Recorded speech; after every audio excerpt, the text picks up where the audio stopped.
back to the Meeple Marathon. Today we are taking a look at Inventors of the South Tigris.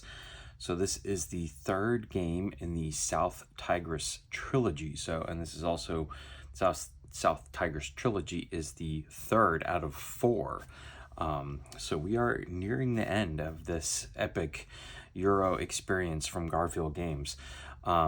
This is, as people are saying, probably the heaviest complexity-wise game to date from Garphill Games, which is saying something because he's had some pretty complex, or they have had some pretty complex games in the past. We also have this set of promo tiles that came as part of the Kickstarter.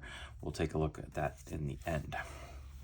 But without further ado, this is pretty heavy too. I mean, it's not a light game by any stretch of the means.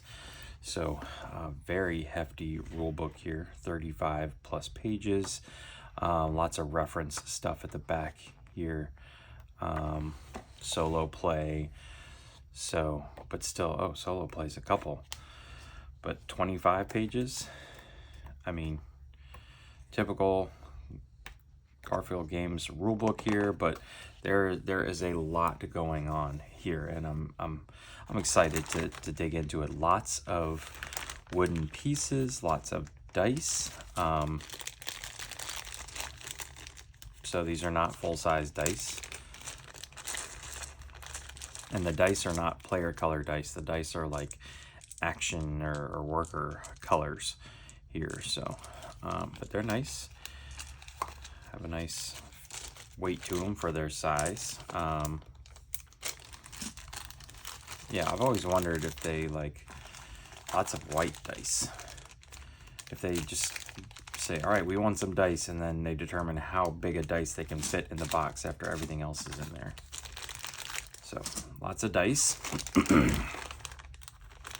take a look at what we got here. So these would be the 4 player colors. At the moment, this is just up to 4 players. Chances are down the road we may get an expansion that'll push it to 5. But these are your player colors. So everybody's got several things going on in here. We have some tents, we have some workers, we have these little influence things that there's a lot of those, and even a ship, which is right here. It's going to sail along. So lots of wooden components. Then these are, there's some black influence in there, but these are the workers. Everybody's going to get a set of these, and these match the dice color. So blue to blue, yellow to yellowish, black to black, and I don't know about the red. Don't see any red dice, not yet. Lots of baggies. I don't know whether or not we'll be able to get any sort of storage solution in here or not. There's a lot of cardboard already. Score sheet, typical Garphill fashion. They do appear to be double-sided, which is nice. But just the iconography doesn't tell you what to do. It just says score this, score this, score this, but that's fine. All right, what do we got here next? These must be the player boards. So, lots of stuff going on here. Like I said, this is a very complex game, but you will have one of the biggest mechanics is that dice are going to be working their way up. I don't know, forget what the regions are called, but these are like inactive, and then there's active and getting better and getting even better. And so that here you can actually, once dice make it here, you can actually increase the pip count. Here you can increase the pip count by 5. So essentially this is nothing but, this could be 6s if you want. Then here is where all of these discs are going to go. You're also going to have some tiles here that are interchangeable, people moving their way up this. The tiles are cool looking because they make it seem like these people are walking up on the inside of this Inventor's tower here. And then you're going to have this whole tableau of actions that as you build out across the right, it will give you, you put 2 dice here and you can do everything from left to right. So more powerful stuff. Stuff's already pre-printed on the board. Lots of, references, kind of player aids up here at the top. And then your kind of camel actions, which are your kind of main actions you're going to take by placing dice up here. So a lot of times you're placing 2 dice. I think you can place 1 die if that's all you've got, but it should be 4 of these. So put those off to the side. Got a deck of cards. We'll take a look at those in a second here. And a very large board, and then a whole bunch of cardboard cutouts. So let's just look at each of these spots individually. So here are not only the guilds. So again, you're going to be placing influence in these. These match, again, the colors of the dice. And then below them here are the worker placement spots. So you only have a few, but you can send them out here and to gain, add guilds or sponsorships, do the stuff below them. Or no, I think you have to, yeah, by placing it here, you would say take 2 out here. So you have to have 2 influence in this guild in order to place here and then take this action, I believe. Then down here is the river where your boat goes as you move along here. There'll be lots of tiles. There's going to be lots and lots of tiles in this game. For some people, that's a big turnoff. For others, it's very exciting. So let me see. Oh, it's kind of a big long board. All right, so then in the middle here, we have some tent places. Basically, you can place your tent down and that ends your turn or ends your round. You can do it at any point to get the better action spaces, but then you're done. More river stuff. And then there's going to be a tableau of boards and cards below that board, which we're seeing right here. So these are the main invention boards, and you can see they're all different. Heated, automated, folding, fragrant. This is just like adjectives, and then the invention card is going to sit right here. A whole bunch of these. Oh, they're not double-sided. I didn't think they were. Coins here. If you went for the metal coins, that's fine. I still use my West Kingdom metal coins for all my Garphill games, and they work just fine. So just more inventions. You can see all of these are unique: spinning, self-regulating, tipping, trick. And here you can see are the tiles that make it look like people are walking up that tower. A whole bunch of, I mean, I'm not going to go through all of these overlays down here for a certain player count. You would place right here. More of these tiles. Just lots more of everything.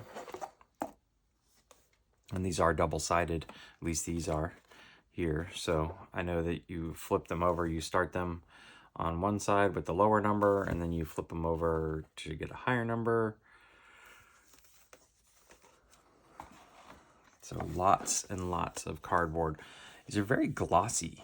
I don't know why I'm noticing that, but probably picking up a lot of light from the camera.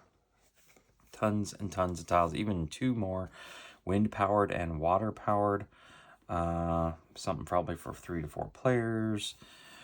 Guild cover-ups. All right, so that's gonna be all of the cardboard. Like I said, getting this all back in the box has always been a challenge for any Garphill game. We will do our best, and I'll let you know what we come up with. But for now, let's take a final look at the cards. Okay, so not a ton of cards, and the majority of them are these cards here with the backs, and these are going to be the inventions. So I'm not going to go through all of them, but you can see here that they are all in alphabetical order at this point, and they are all unique. So you could have an automated bookshelf or a water-powered bowl or something like that. So lots of fun combinations. You can play this game hundreds of times and never end up with the same invention twice. So, you know, looking at here, there's several things here that are along the edges and are only like, they're cut off. That's because you're going to be trying to line up, say, the guild factions here.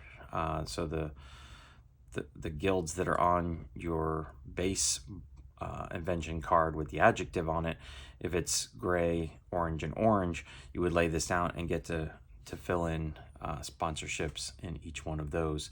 So lots of information on here. One of the cool things about this game, especially if you're going to be playing multiplayer, is that just because someone invents something does not necessarily mean that you can basically influence other people's inventions. You can patent them, you can actually build them, so you can take someone's plans. And so just because you start something doesn't mean it necessarily stays with you. Everybody can start dropping influence on your stuff. So starting cards, we've got some player reference cards here.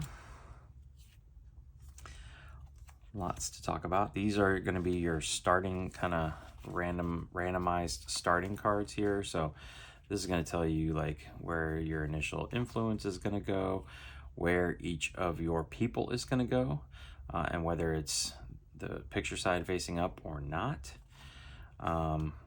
You know, where you're going to get certain dice and what levels here.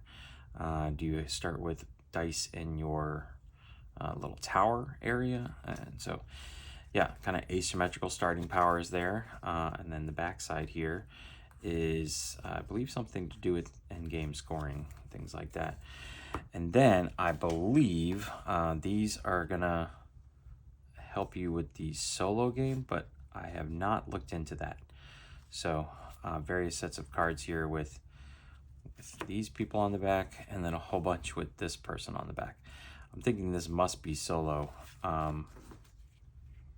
Even though they look different. But yeah, that's it. Not a whole ton of cards in the game, and really just wooden components are going to be your individual player pieces along with these, and a whole bunch of dice, but a ton of cardboard in this game. So what did I do with it? I covered it up by this massive rule book. So last but not least, this is our kind of promo pack here from the Kickstarter.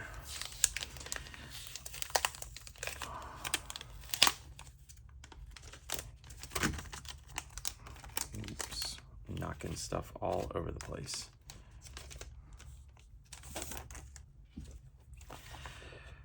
So here, don't throw these away. This is a reference. When flipping or removing a tower tile, draw one device card to hand and brighten one die. Brighten, that's the term of moving the die up. It's that symbol there. That's what pushes it up towards the sunrise here. So there you go. If that means something to you down the road, maybe this is worth picking up if you ever find it for sale for a few bucks. But that's it. As typical Garphill Games, there is a lot of symbology here that you're going to have to wrap your head around. So I am going to leave you for now with this. I will do my best to come up with a storage solution for the game, and will do my best to create a how to play video down the road. Give me some time though. That's a beefy rule book we're going to have to get through. So if you have any questions, please feel free to let me know in the comment section below. Otherwise, hopefully they will be addressed in my how to play video. If you enjoyed this video, please consider giving it a thumbs up and subscribing to the channel. Once again, thanks for watching. Have a great day.